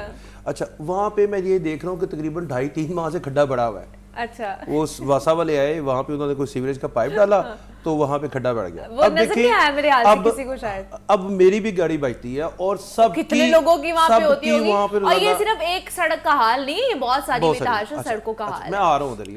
आपने बड़ी तारीफें की हैं, मैंने कहा अच्छा ये तो ठीक है। अच्छा, मसला ये है कि आपकी भी सारी गाड़ी बची है। आज हमारे इस प्रोग्राम के तौर से कम वो खड्डा तो ठीक करवाए ना, ताकि हम ये तो जिससे हम रोजाना 2-4 देखिए ये 7 DGPR का ऑफिस है, 7 PTV का ऑफिस है, LWMC का ऑफिस है, 7। मुझे तो ये नहीं समझ लगती कि यहाँ से सब लोग गुजरते हैं कि आंखें बंद कर लेते हैं। बिल्कुल। हमने तो बार बार बताना है, मगर ये लोगों को क्या नजर नहीं आता कि यहाँ तक हम बता दें। और मुझे 100% पता होगा कि इनको नहीं पता होगा कि यहाँ पे खड्डा, वो बच के निकल आते हैं ना, तो वो पता नहीं चलता। ड्राइवर गाड़ी चलाते हैं। अच्छा सर, इस वक्त इकबाल फरीद साहब को आए तकरीबन ये 7 गालिबन अक्टूबर को इनके ऑर्डर हुए, तो एक शोर मच गया कि लाहौर शहर में जो है वो CO मुल्तान पहले रह चुके हैं, फूड अथॉरिटी में भी रह चुके हैं और तीनों जगहों पे बहुत अच्छा काम किया हुआ है। तो इस वजह से इनको वज़ीर-ए-आला पंजाब ने पॉइंट किया, चीफ सेक्रेटरी इनको मॉनिटर कर रहे हैं और डिप्टी कमिश्नर लाहौर रोज इनसे रिपोर्ट ले रही है। अच्छा, वाह। अब चूंकि जितने वसाइल हैं, जितना लोगों को रिलीफ देना चाहिए था वैसा तो नहीं मिल रहा, मगर कुछ मिलना शुरू हो गया। कैसे? वो इस लिहाज से कि पैच वर्क होना शुरू हो गया है। स्ट्रीट लाइट्स पर हमें बावर्दी, यानी कि उनकी जो ऊपर किट होती है, यूनिफॉर्म जो होता है वो उन्होंने पहना होता है, तो हमें हेलमेट के साथ वो नजर आते हैं। और जैसा कि हम कहते हैं कि ऐसा ही होना चाहिए। अच्छा, पैच वर्क पे भी हमें इकबाल फरीद साहब खुद खड़े हुए नजर आते हैं, जो कि मैं समझता हूँ कि नहीं होना चाहिए। ये तो रूटीन वर्क्स हैं, डे बाय डे अफेयर्स होते हैं। तो MOI इनके साथ होते हैं, MOR खुद हमें, कल मैंने MOR को फ़ोन करके कहा भाई आप दुकानों के आगे से खुद फट्टे उठाने जा रहे हैं। अब लाहौर के MOR हैं, जोनल ऑफिसर भी हैं, वो भी जाते हैं, मगर आपका काम है ज़रा आप टीम को ज़रा हल्ला शरी दें, उनके साथ लॉ एनफोर्समेंट लिख रहा है। तो वो कहते नहीं इमरान साहब शुरू में मुझे ऐसा करना पड़ेगा। वो भी नहीं आए हैं, इनकी सारी टीम इस वक्त नहीं है। पूरे कॉर्पोरेशन में तमाम अफसरान, तो वो एक जज्बा है ना काम करने का नए लोगों के अंदर। अभी 40 दिन है और मैं इसको हमेशा कहता होता हूँ कि 40 के बाद 50 और 60 हनीमून पीरियड खत्म। उसके बाद जो होता है वो ये आ जाता है कि हमने फिर दिखाना होता है कि लाहौर शहर में अभी तक नए अफसरान ने 60 दिन में किया क्या है, क्या वो CM साहब ने जो लेकिन इन 40 दिनों में आपको कुछ तब्दीली नजर आई है? गवर्नर हाउस की सड़क जो उसकी मुल्का सड़क है वो वैसे की वैसी है। कौमी असेंबली जो है यहाँ पे कश्मीर रोड का जो वो बिल्कुल चंद फासले पे वहाँ पे भी उसकी भी सड़क वैसे की वैसी, कश्मीर जो आप कश्मीर रोड वही गवर्नर हाउस ऐसी है। अच्छा, वो तो वजह क्या है? चेंज नहीं नजर आया उसमें। मैं वजह बताता हूँ। कश्मीर रोड की ना जब हम ना पिछले 2 साल से दिखा रहे हैं तो पता लगा वहाँ पे वासा ने कट लगाया। अब इनकी पैसों का बाद में फटा पड़ जाता है कि कहते हैं जी पैसे दिए हम लगा देते हैं, वो पैसे नहीं देते, वो वहीं पे काम क्योंकि उसका जवाब दे कौन होगा कि अगर ये अपने पास से पैसे लगा देंगे तो उसका जवाब दे कौन होगा। अब मुझे इंतहाई खुशी हुई, परसों मैं उसी रोड से गुजरा तो वो खड्डा जो है वो पैचवर्क लगा हुआ था। हालांकि रोड नहीं बनी मगर पैचवर्क लगा हुआ तो गाड़ी नहीं बची। और वो खड्डा 2.5-3 साल इतना तंग किया लोगों को कि उसके लिए तमाम लोगों के फोन्स भी आते थे कि यार इतनी इंपॉर्टेंट रोड है कि ये दीवार जा रही है गंडर हाउस की, तो उसकी तरफ कोई देखते नहीं है। अच्छा चले बहरहाल इसको देख लेते हैं। तजावजात के ऊपर भी मैं ये समझता हूँ 100% तो नहीं है मगर काम होना शुरू हो गया। अच्छा काम क्या होना शुरू हो गया कि मैं हमेशा इनको भी कहता हूँ जो मूवेबल व्हील्स है ना, जो रेडी हैं उनको ज़रा उनका रोज़गार का मसला होता है तो उनको आपने इस तरह के बना दें कि उनके लिए कोई रेडी बाज़ार जो है उसका अनाउंस करें ताकि लोगों के रोज़गार का भी मसला ना हो और ट्रैफिक रवानी भी मुतासर ना हो। चलिए वही पूछ लेते हैं सर से कि कोई इसके ऊपर कोई प्लानिंग की जा रही है। दूसरा हम देख भी रहे हैं साथ साथ फुटेजेस भी चल रही हैं कि वो सारा उसको क्लियर किया जा रहा है, पैच वर्क किया जा रहा है। तो सर कोई जब आप लोगों ने आपने खासतौर पर जब चार्ज संभाला तो क्या मुश्किलात का सामना आपको करना पड़ा है? कोई फंड्स की कमी है या आपको लगा है कि इदारे में कुछ ऐसी पॉलिसीज हैं जिनको चेंज करने की ज़रूरत है, जिनको बेहतर करने की ज़रूरत है, जिसकी वजह से ये काम जो थे वो डिले होते जा रहे थे? क्या कहेंगे इसके ऊपर? जी देखें, सबसे पहले तो मैं ये बताऊंगा कि एक आपने पैचवर्क का जिक्र किया, कहीं कहीं ज़रूर अभी मौजूद हैं, जी। लेकिन हमने एक कैंपेन शुरू की है। अच्छा। एडमिनिस्ट्रेटर रोज़ाना हमारी 7 बजे मीटिंग होती है, उसमें वो प्रोग्रेस लेती हैं कि कौन सी रोड हो गई है, कौन सी रह गई है, तो हम नेक्स्ट डे का उसमें प्लान करते हैं। सेकेंडली आपने इंक्रोचमेंट की बात की है, इंक्रोचमेंट बहुत ज़्यादा है लाहौर में और उसके ऊपर 9 के 9 जोन जो हैं वो बिल्कुल एक्टिव हैं और डे एंड नाइट काम कर रहे हैं। आज सुबह हाल रोड पे भी उन्होंने ऑपरेशन किया है, तो इसलिए हम सिलेक्ट करते हैं कि कौन सी टीम सुबह कहाँ पे जाएगी। तो उस सिलसिले में जो आपने मज़ीद कहा है कि पैच वर्क और इलेक्शन कमीशन की तरफ से जो है बैन है, हम रोड्स बना नहीं सकते क्योंकि इलेक्शन की वजह से बैन लगा हुआ है। तो उसमें हम सारी तवज्जो जो दे रहे हैं वो स्ट्रीट लाइट पे, पैच वर्क पे, जो आपने बताया कि बेसिक फैसिलिटीज़ हमने लोगों को प्रोवाइड करनी है। सारी वर्किंग जो है MCL की इसी पे हो रही है। नहीं तो जब तक इलेक्शंस नहीं होंगे तब तक हमारी रोड्स इसी तरह मेन रहेंगी। रोड्स जो है ना वो हम उनको नहीं बना सकते हैं क्योंकि ये बैन होता है, जब भी इलेक्शन होते हैं तो बैन लग जाता है। ओके चलिए सर, उम्मीद हम यही करेंगे कि जो मेट्रोपॉलिटन बहाल हुआ है, अपने काम कर रहा है, ये इसी तरह काम अपने जारी रखे और हमें हमारा लाहौर जो है वो जैसे पुराना था, खुशबाश और सरसब्ज़ो शादाब वैसे ही नजर आए। क्या कहना चाह रहे हैं? लास्ट परफॉर्मेंस कुछ भी? एक तो मैं ये कहूँगा कि वही बात जैसे LWMC कहते हैं कि हमें बिहेवियर अपने देखने होंगे क्योंकि हमने अपने शहर को खुद चलाना है, हमने किसी को ब्लेम गेम में नहीं लेकर आना। दूसरा ये कहूँगा कि अगर सर इलेक्शन कमीशन को भी चाहिए कि आपके जो फंड्स हैं वो आपके अपने फंड्स हैं, आप पंजाब गवर्नमेंट से तो लेते नहीं है। अगर आपको कोई सियासी पावर नहीं कह रही, अगर आपको नहीं कह रही तो ये लोगों के काम है, होने दें। ये इन कामों के होने से कोई फर्क नहीं पड़ता। जो चीजें हैं वो होने दें, शहरियों के काम है वो रुकावट का बायस ना बने, वो रुकावट का बायस ना बने। इकबाल फरीद साहब हमारे साथ मौजूद है, इमरान अकबर हमारे साथ मौजूद है। सर आपका भी बेहद शुक्रिया, इमरान आपका भी बेहद शुक्रिया। यहाँ पे एक छोटी सी ब्रेक लेते हैं, मिलते हैं इस ब्रेक के बाद।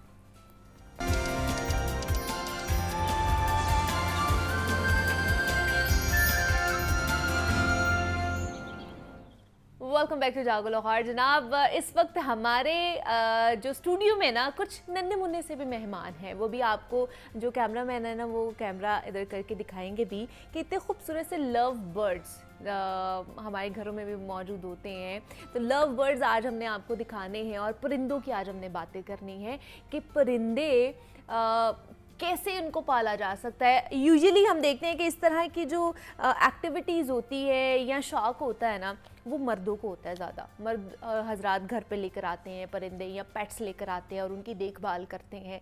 ख़वातीन में ये चीज़ें बहुत कम पाई जाती हैं या बहुत रेयर पाई जाती है। तो आज एक ऐसी ही खातून है जिनको परिंदे पालने का शौक़ है, वो एक पूरा बिज़नेस इस हवाले से कर रही है बर्ड्स के। उनको सेल आउट भी करती हैं, उनकी टेक केयर करती हैं और उनके पास मुख्तलिफ़ इक़साम के जो परिंदे हैं, जो बर्ड्स हैं वो मौजूद हैं। तो उनसे आज हमने आपकी मुलाकात करानी है कि कितने बर्ड्स उनके मौजूद हैं उनके पास और कब से वो ये काम कर रही हैं, क्या शौक़ से कर रही हैं कि पहले उन्होंने जैसे हम लोग घर में रखते हैं कि शौक़ है, बच्चे भी आते हैं, बच्चे कहते हैं जी हमें घर में परिंदे चाहिए, तोते चाहिए, कोई और चीज़ें चाहिए और बाद में फिर उन्होंने कहा कि ये तो एक अच्छा बिजनेस है, इसको कंटिन्यू भी किया जा सकता है। तो इस पर आज हमने बात करनी है। हमारे साथ हसना इरफान मौजूद हैं और ये क्यूट से लव बर्ड्स वो लेकर भी आई हैं दिखाने के लिए। हसना वेलकम टू जागो लाहौर, कैसी हैं आप? अल्हम्दुलिल्लाह, आप कैसी हैं? मैं भी बिल्कुल ठीक ठाक। हसना, सबसे पहले तो बताइए कैसे आपने ये काम शुरू किया? बड़ा डिफरेंट काम है, जैसे मैंने बात की कि इस तरह की चीज़ें ज़्यादातर ना मर्द हजरात ज़्यादा इसमें आते हैं, उन्हें शौक होता है कि घर में परिंदे रखे जाएं, फिर उनकी टेक केयर की जाए। तो आपने कब शौक ये अपना शुरू किया? एक्चुअली ये 5 साल हो गए हैं मुझे ये शौक ओह, करते हुए, वाओ। और बहुत इंसिडेंटली ये स्टार्ट किया हमने अपने बच्चों के पेट शो के लिए। स्कूल में पेट शो अरेंज हुआ था, उसके लिए बजिस का एक पेड़ लेके आए। अच्छा। और फिर वो उनकी जब चिक्स आए, उनसे इतनी ज़्यादा एफिलिएशन हो जाती है कि फिर हम लव बर्ड्स में और इन्वेस्ट करते गए, और ऐसे हमने अपना जर्नी स्टार्ट किया। क्या बात है, मतलब 5 साल हो गए आपको हाँ जी, इस चीज़ के अल्हम्दुलिल्लाह। बारे में। और वो तब शौक था या बच्चों के लिए लेकर आए थे, और तब उससे पहले नहीं कभी सोचा था कि मैं इस तरह का बिजनेस कर सकती हूँ? टू बी वेरी फ्रैंक, मैं कोई चाइल्डहुड पेट लवर नहीं हूँ। अच्छा। बट इनकी जब ब्रीड आती है, इनके चिक्स से इतनी ज़्यादा अटैचमेंट हो जाती है कि फिर आप इनको इस शौक को छोड़ नहीं सकते। और फिर अल्हम्दुलिल्लाह इसमें स्कोप बहुत है, फिर आगे बढ़ते गए, और अब अल्हम्दुलिल्लाह मैं अच्छा बजट जनरेट कर रही हूँ। अच्छा, मतलब कर रही हैं, पिछले 5 साल से कर रही हैं या अभी रिसेंटली आपने अपना बिजनेस शुरू किया है? स्टार्टिंग में जैसे फर्स्ट सीज़न था वो इतना आपको पे ऑफ नहीं करता, बट आई ग्रेजुअली आप अपना इसको मैंने अपना एक प्रोफेशन बनाया, क्योंकि मैंने बहुत स्कोप देखा इसमें। एग्जैक्टली, बहुत ये मुनाफा बख्श कह सकते हैं कि ये कारोबार, ये बिजनेस है। एग्जैक्टली, बहुत ट्रेंडिंग है इस टाइम, और लेडीज़ के लिए बहुत बेनिफिशियल है, अच्छा। क्योंकि आप घर बैठे बहुत इजीली मैनेज कर सकते हैं। वाह। इनकी टेक केयर इतनी डिफ़िकल्ट नहीं है, बहुत कम टाइम इनको लगता है इनको देखने में, इनकी क्लीनिनेस में, और आप फिर अच्छा रिटर्न भी लेते हैं। अर्न भी कर सकते हैं। अच्छा, कितनी इन्वेस्टमेंट से आपने ये अपना स्टार्टअप स्टार्ट किया था? एग्जैक्टली, बहुत स्मॉल अमाउंट से, जैसे मैंने आपको बताया कि कपल ऑफ बर्ड्स लेकर आए, और फिर उसी का जो सर्कल है हम उसको इन्वेस्ट करते गए आगे आगे अल्हम्दुलिल्लाह, और फिर अब अल्हम्दुलिल्लाह टॉप म्यूटेशंस में हूँ। ओह वाह, तो अभी कितने आपके पास पेयर्स हैं या ये लव बर्ड्स हैं, कितने अभी हैं? अल्हम्दुलिल्लाह 50+ पेयर्स हैं जो ब्रीडिंग पर हैं। हाँ। और इसके अलावा जो फॉस्टरिंग की टेक्निक हम यूज़ करते हैं, मे बी आपको नॉलेज हो। नहीं, कि मुझे नहीं पता, मेरे जैसे और भी बहुत से लोग होंगे जिनको Exactly. नहीं पता होगा, तो बताइए ये क्या टेक्निक है? ये लव बर्ड जो हैं हम इनको नेचुरली भी ब्रीड करवा सकते हैं, Okay. फॉस्टरिंग की भी टेक्निक यूज़ कर सकते Okay. हैं। नेचुरली वो होता है जिसमें इन्होंने ही एग ले किया है, हैच किया है, उसको इनक्यूबेट करवाया है बेबी को, और फिर उसको फीड करवाया है। इसको पूरे प्रोसीजर को 2.5 महीने लग जाते हैं। Okay okay. इन केस अगर हम इनका जो एग ले हुआ है वो किसी और सस्ते बर्ड के नीचे रख के उससे हैच करवाएं, उससे सारा प्रोसीजर करवाएं, और इनको ये 20 डेज़ के बाद दोबारा से एक्चुअल बर्ड फिर से ब्रीड कर जाते हैं। ठीक है। तो इनके एग्स हम शिफ्ट करते रहते हैं, इनकी प्रोडक्शन बढ़ाते हैं जो एक्सपेंसिव बर्ड्स हैं, और ठीक फिर है। इस तरह से हम इनकी प्रोडक्शन को बढ़ा सकते हैं इस टेक्निक के तरीके से। Okay. बट इसमें थोड़ा सा आपको देखना पड़ता है कि कौन से एग्स की आपकी डेट्स वगैरह मैच करती हैं, और फिर आप किसी और बर्ड के नीचे उसको फॉस्टर करवा रहे हैं। मतलब इसके लिए भी आपको पूरा रिसर्च Basically- करनी पड़ी होगी ना Basically कि एक क्या science है। हाँ। डेफिनेटली इसको थोड़ा सा लर्न करना पड़ता है, और फिर आप इसमें अर्निंग है अल्हम्दुलिल्लाह। अच्छा, मतलब जो आम हमारे यहाँ पे जो बर्ड्स मिलती हैं उनमें और ये वाली जो ब्रीड है, ये कौन सी ब्रीड है, ये कहाँ के बर्ड्स हैं? ये बेसिकली अफ्रीकन बर्ड्स हैं। African birds. जी, जी। ठीक है, ये सारे दोनों जो भी केजेस में हैं? एग्जैक्टली सब मेरे पास लव बर्ड्स हैं। अच्छा। और ये बेसिकली लव बर्ड एक बर्ड से निकला है, एगापॉर्निस्ट। एगापॉर्निस्ट इसका मीनिंग है कि लव बर्ड्स। ठीक है। और ये अफ्रीकन बर्ड्स हैं, वहीं से ही सब इंपोर्ट हुए हैं, और इसकी ब्रीड काफ़ी सालों से करवा रहे हैं। ठीक है। तो क्या करती हैं, मतलब रोज़ाना इनको किस तरह, इनकी टेक केयर के लिए क्या क्या करना पड़ता है, और इनकी फीड किस तरह की होती है? एक्चुअली जब किसी काम के साथ आपका शौक और लगन लग जाता है ना, तो वो आपको आसान लगता है। अच्छा। और इनकी टेक केयर यही है कि इनके एक पॉट में हमने दाना रखा होता है, जैसे जो बाजरा और सूखा दाना होता है, और इनकी जब ब्रीड आती है तब इनको हाई प्रोटीन डाइट दी जाती है ताकि इनके चिक्स हेल्दी हों। इनको मॉर्निंग में एग्स देते हैं। अच्छा। और लंच टाइम में इनको वेजिटेबल्स चॉप करके देते हैं, कुछ उसमें विटामिन्स वगैरह स्प्रिंकल करके, ताकि इनकी इम्यूनिटी भी स्ट्रांग हो और इनके चिक्स हेल्दी हों। क्या बात है, मतलब इनका भी पूरा डाइट का ख्याल रखना पड़ता है, पूरी Exactly. डाइट चार्ट बनी हुई होती है। तो सारा कुछ अकेले कर रही होती हैं या हेल्पिंग हैंड भी है साथ? मेरे हस्बैंड बहुत हेल्प करते हैं अल्हम्दुलिल्लाह, और एक टेक केयर के लिए एक वर्कर भी है, अदरवाइज अल्हम्दुलिल्लाह सब हैंडल करती हैं। सब खुद ही करती हैं अल्हम्दुलिल्लाह मैं आपको एक और ऐड करना चाहूँगी कि लेडीज़ के लिए अल्हम्दुलिल्लाह ये बहुत बेनिफिशियल है क्योंकि वो होम कन्फाइंड होती हैं और आपकी इस तरह से आपके बच्चे भी डिस्टर्ब नहीं होते, आपकी फैमिली भी डिस्टर्ब नहीं होती और आप इजीली आप अभी और आप प्रोफेशनल किसी न लाइन में किसी भी चल सकते एक्टिविटी हैं। में भी आप Involved रहते हैं, रहते हैं। आप बोर भी नहीं होते घर में, आप ये भी Exactly. नहीं समझते कि हम अब यूजलेस फील कर रहे हैं, हम कुछ कर ही नहीं पा रहे आई हैं। वाज प्लानिंग कि मैं कोई जॉब करूं बट वो घर से बाहर जाना आपकी सब फैमिली डिस्टर्ब होती है। तो ये एक प्रोफेशन इंसिडेंटली स्टार्ट हुआ बट अल्हम्दुलिल्लाह आई एम बिजी नाउ और बहुत हैप्पी हूँ जब अपनी आइवरी में जाती हूँ, इनकी चिट चैट सुनकर, इनकी चिरपिंग और इतना सूदिंग इम्पैक्ट आता है कि आपके सारे स्ट्रेस खत्म हो जाते क्या हैं। बात है। अच्छा, तो आपके पास सबसे महंगा बर्ड कौन सा है इस वक्त, और उसको उसकी ब्रीड करने में और उसको बड़ा करने में कितना आपकी इन्वेस्टमेंट लगती कितनी है, और फिर आपको उससे अर्न कितना होता है, फिर आप उससे रेवेन्यू कितना जनरेट कर लेते हो Exactly. एक जो महंगा वाला बर्ड है उससे? जैसे ये जो येलो बर्ड है हाँ, ये पार्ब्लू पेल फेलो है अच्छा, और इसकी आई रेड होती है। ओके, रेड आई बर्ड बहुत डिमांडिंग है ठीक है। और ये अब 150 lakhs का है, 1,50,000 अच्छा, 1,50,000 का है, Right. ठीक है, ओके। ये पेयर में या एक ही? सिंगल। सिंगल जो है, Single. ओके, ठीक और है। इसकी जैसे आपने पेयरिंग की है, आप जिस तरह से इन्वेस्ट करेंगे उसी तरह से आपकी रिटर्न तो होगी। इसकी मतलब इसको बनाते हुए, इसकी ब्रीड करते हुए फिर कितनी इन्वेस्टमेंट आपकी लगती है, और फिर आप इससे अर्न कितना कर लेते हो, मैक्सिमम कितना कर लेते हो? अब, जैसे आपको मैं पहले बता रही थी कि एक नेचुरल ब्रीड होती हाँ, है और ठीक एक है। पोस्टिंग की टेक्निक और होती है। दोनों की- नेचुरली आप एक सीजन में 4 to 5 क्लचेस ले सकते हैं ओके, और एक क्लच में आपके एवरेजली 4 चिक्स आते हैं। इस तरह से अगर आप पोस्टिंग करवा रहे हैं तो 9 to 10 क्लचेस आप एक सीज़न में ले सकते हैं। और सेकेंडली अगर आपने ज़्यादा उसके लेने हैं तो आप अपनी आइवरी में नेचुरली एक एनवायरनमेंट क्रिएट करके, मीन्स के टेम्परेचर कंट्रोल करके और ह्यूमिडिटी कंट्रोल करके उससे एक्स्ट्रा भी ब्रीड ले सकते हैं ऑफ सीज़न में भी। इनकी वैसे ब्रीड स्टार्ट होती है सितंबर टू मार्च, अच्छा, इस सीज़न में इनका ब्रीड होती है। ओके। और आप एक्स्ट्रा भी ले सकते हैं एक स्प्लिट ऑन करके, मीन्स के कंट्रोल टेम्परेचर कंट्रोल करके आइवरी में। लेकिन मतलब अगर जैसे आप तो इनको ब्रीड करवाती है ना, आप तो Exactly. इनका बिजनेस कर लिया, अगर जैसे मैंने अपने घर में रखने के लिए फॉर शौक के लिए अगर लेने हैं तो कौन से सीजन में हमें लेने चाहिए जो बेहतर हो सकता है इनके लिए, और Exactly. कितनी उनकी एज होनी चाहिए, वो हमें उतना लेना चाहिए? इनका भी एज है, एज का फैक्टर है इनका एज भी? फैक्टर है इसमें। 9 to 10 मंथ्स के जब होते हैं तो वो एडल्ट माने जाते हैं, वो अच्छा, ब्रीड करते हैं। ओके, आप इन केस अगर आप लेते हैं तो आपको मैं आपको सजेस्ट करना चाहूँगी लेडीज़ को, जैसे हम मेरे जैसी लेडीज़ हैं उनको कि आप बहुत कम इन्वेस्टमेंट से स्टार्ट लें क्योंकि उसमें आपकी लर्निंग भी होती है। अगर आप बहुत एक्सपेंसिव बर्ड ले लेते हैं स्टार्टिंग में तो उसका लॉस का भी चांस होता है कि इनकेस आपको उसको हैंडल करना नहीं आता। एग्जैक्टली, हाँ, हम बहुत छोटे छोटे से बच्चे भी उनके लिए आते हैं, वो फिर बीमार हो जाते हैं, एट द Exactly. एंड वो उनकी फिर डेथ भी हो जाती है, तो फिर वो आपका तो नुकसान है ना। एग्जैक्टली इसमें सीजनल चेंजेस बहुत इफेक्ट करते हैं। और तो ये अभी सर्दियाँ चल रही हैं तो कैसे फिर हंसना इनका ख्याल रखेंगी आप?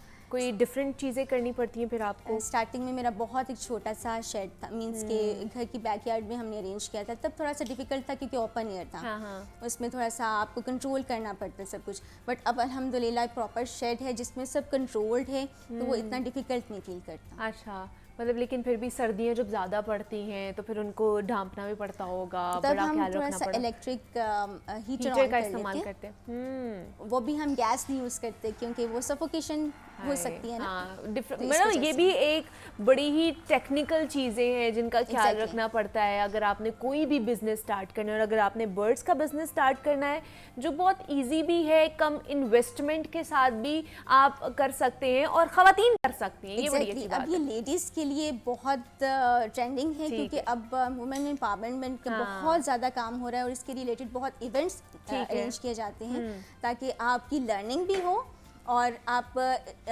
अपने आप को एक्सप्रेस भी कर सकें कि आप ये काम कर रही हैं और इसमें स्कोप है। एग्जैक्टली एंटरप्रेन्योरशिप की बात है ना जनाब, कि आपने क्या करना है, आपका शौक क्या है, वो बड़ा डिपेंड करता है। हमारे साथ हसना इरफान मौजूद थी। हसना, बहुत शुक्रिया आपके वक्त का कि आप यहाँ पर आई, और बेस्ट ऑफ लक। ये आपने जो क्यूट से अपना वेंचर शुरू किया हुआ है। यहाँ पे एक छोटी सी ब्रेक लेनी है हमने जनाब, ब्रेक से वापस आएंगे तो मजीद एक और गेस्ट है जिनसे आपकी मुलाकात करानी है।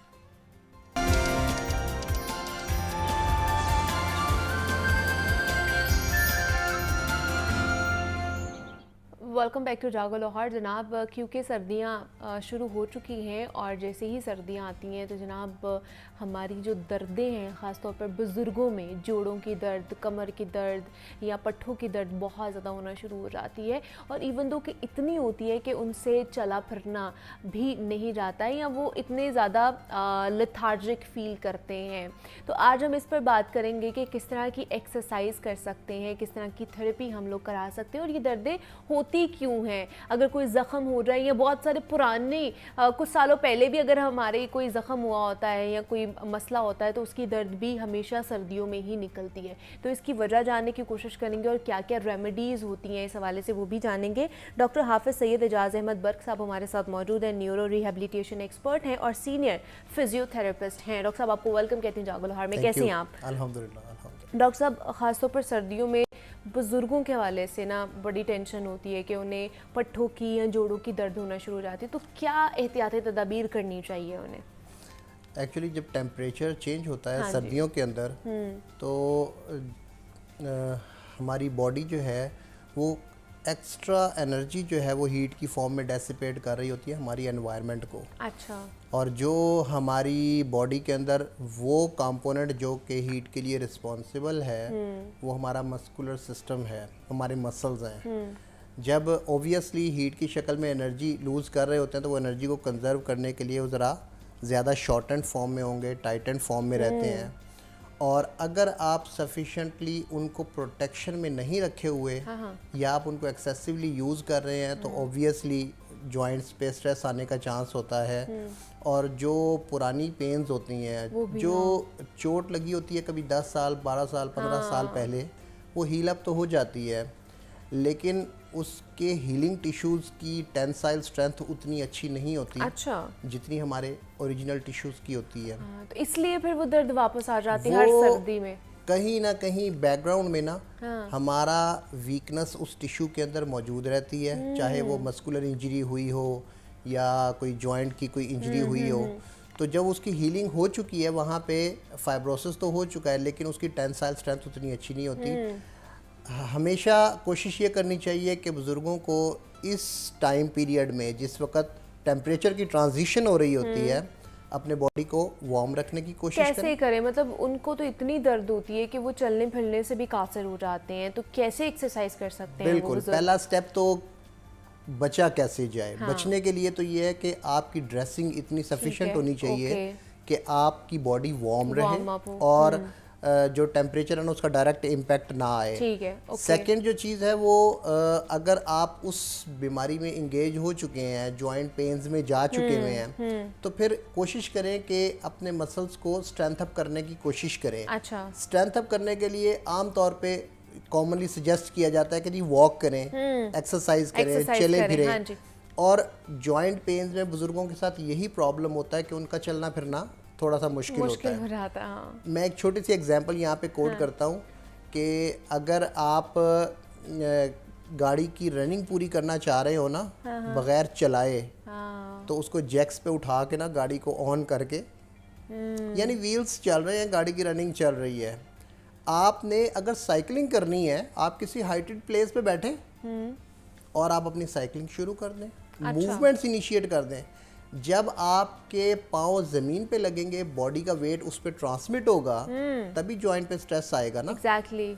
आप उसको ऑफलोड करें, जॉइंट्स को ऑफलोड करें, किसी हाइटेड पोजीशन पे बैठे और अपनी टांगों को इस्तेमाल करना शुरू करें। अगर आप अपने बिस्तर पे लेटे हुए हैं, बिस्तर पे लेटे लेटे आप अपनी साइकिलिंग इनिशिएट करें। ठीक है। बुजुर्गों के लिए बड़ी अच्छी एक्टिविटी है कि वो बेड पे लेटे लेटे साइकिलिंग कि अगर वो बाहर नहीं जा सकते, उन्हें मौका नहीं मिल रहा बाहर जाके, या कुछ खवातीन हमारे घरों में ऐसी होती हैं कि जिनको नहीं परमिशन होती है वो बाहर जाए, वो घर में कर सकते हैं बड़े इजीली। घर के अंदर जो कस्टमाइज्ड एक्टिविटी है, आपको अगर फ़र्ज़ करें स्पाइन के इश्यूज़ हैं, स्पाइन पेन के इश्यूज़ हैं, लोअर लिम्स के इश्यूज़ हैं, आप ऐसी एक्सरसाइजेज बेसिक सी एक्सरसाइजेज डिज़ाइन करके आप उनको घर पे एग्जीक्यूट करना शुरू एक करें। तो साइकिलिंग कर सकते हैं, और क्या कर सकते हैं? साइकिलिंग कर सकते हैं। इसके अलावा जो बेसिक आइडिया है वो है बॉडी को मूवमेंट में रखना। ठीक है। Keep moving, keep moving. अगर बॉडी की फ़र्ज़ करें, ये दूसरी एग्जांपल मैं दूंगा डायबिटिक पेशेंट्स को। ऐसी बहुत सारी आपको डायबिटिक ओल्ड एज पेशेंट्स मिलेंगे जो वॉक के लिए बाहर निकल ही नहीं सकते। ट्रू। तो आप क्या करें, आप अपने रूम के अंदर कुछ ऐसे छोटे छोटे से डंबल्स, रेजिस्टेंस बैंड्स, छोटे छोटे से स्टेपर्स, अच्छा, ऐसी चीज़ें रख के आप अपनी बॉडी को मूवमेंट में रख सकते हैं। आपने सिर्फ ये जहन में रखना है कि मैंने नेक्स्ट 15 मिनट्स तक बैठना नहीं है, मैंने मूवमेंट में रहना है। तो डॉक्टर साहब बहुत शुक्रिया आपके वक्त का कि आप यहाँ पर आए, और ख़ासतौर पर सर्दियों में जो बुज़ुर्गों की जोड़ों की दर्द या पट्ठों की दर्द निकल आती है, उसको किस तरह बेहतर किया जा सकता है, उस पर बात की है। मुझे इजाज़त दीजिए, अपना बहुत सारा ख्याल रखिएगा, अच्छे से वीकेंड मनाइएगा। अल्लाह हाफ़िज़।